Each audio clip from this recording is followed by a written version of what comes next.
Okay, hello guys. If anybody's actually finna watch this, I'm here to explain certain things. The very prospect of how sin works. For those of you who wish to not know, everything thing created or not has its own value and its own judgmental function. Like even sin has its own judgmental function.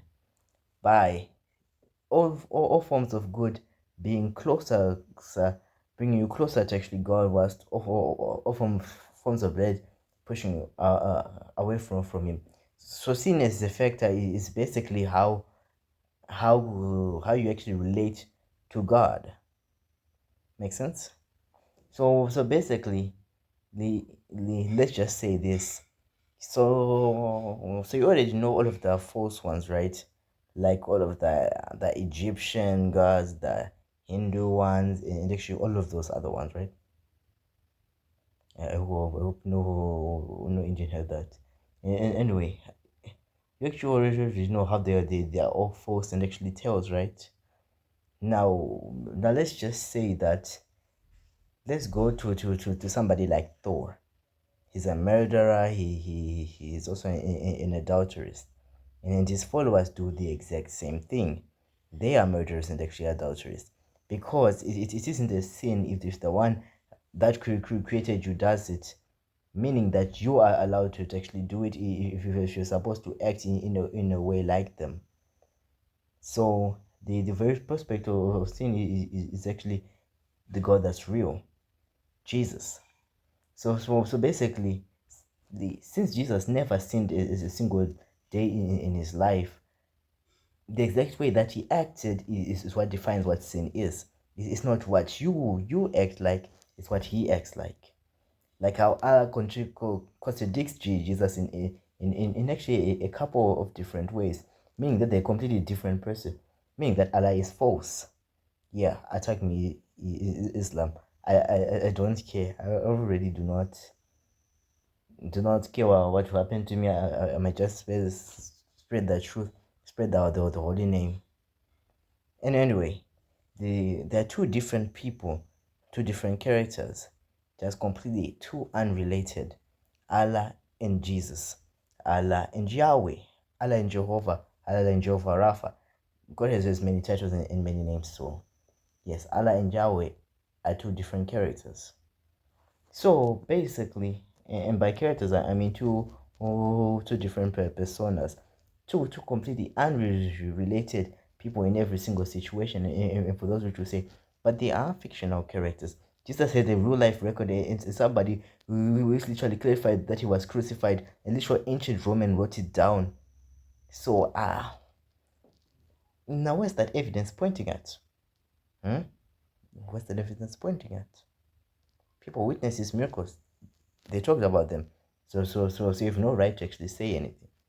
Now shut up. Okay, sorry for actually being rude. I'm always trying to actually turn the other cheek. Okay then, so I'm done with actually most of my explanation. Sin is basically just going against God's ideals. So what are his ideals? Every single good thing that he did are actually his ideals. Everything that he showed us is he acted in the human body are his ideals. He was worshiping God, following his will, and not committing a single sin. If God were to commit a sin, let's say like all of the other false gods, that would automatically mean that your humans are allowed to actually commit sins. But since Jesus committed no sins, nobody's allowed to actually commit sins. Since he lowered himself into a human, felt all of the struggles, but never folded. He never sinned. Meaning that we could also have that power to actually not sin. So he literally lowered himself to actually show us an example of how we should live our lives. So automatically, whenever you actually think, well, why should I follow those morals? It is because those are the only morals that you should actually be trying to actually follow.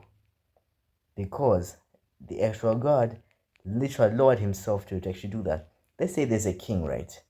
This king has a whole bunch of commoners, peasants, it's just the royals like to actually call them. But they're acting pretty evil and actually doing some bad stuff. The king is so caring and actually all laughing. He actually acts as a commoner, lives the exact same life as them, but does no wrong, leaving them an example of how they should live their lives. He felt their struggles, everything that they went through, but he never acted evil. So, what gives you the right to actually act evil? Nothing. You actually don't have that right. You could say it with the right of free will and all. That free will was given to you, but at the end of the day, what is that even worth? A life, a very short life of sin, as you call it, enjoyment, versus an eternity of suffering. Now, what kind of exchange rate is that? Just seems kind of stupid. People just want things now instead of later. But those things that they want now, they won't get later because those things won't actually be there, which is a concept that people think about a lot. So what's the point of this lesson?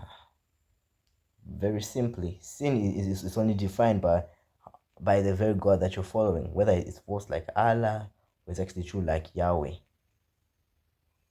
So basically, what I mean is, it all depends on which God is real. And I'm going slightly on Yahweh. So, yeah, that was your problem. Yahweh, Jesus, well, whatever if I name you want to call him by, which isn't Allah. Don't you dare even say that they're the same person. I'm watching you. Don't do blasphemy.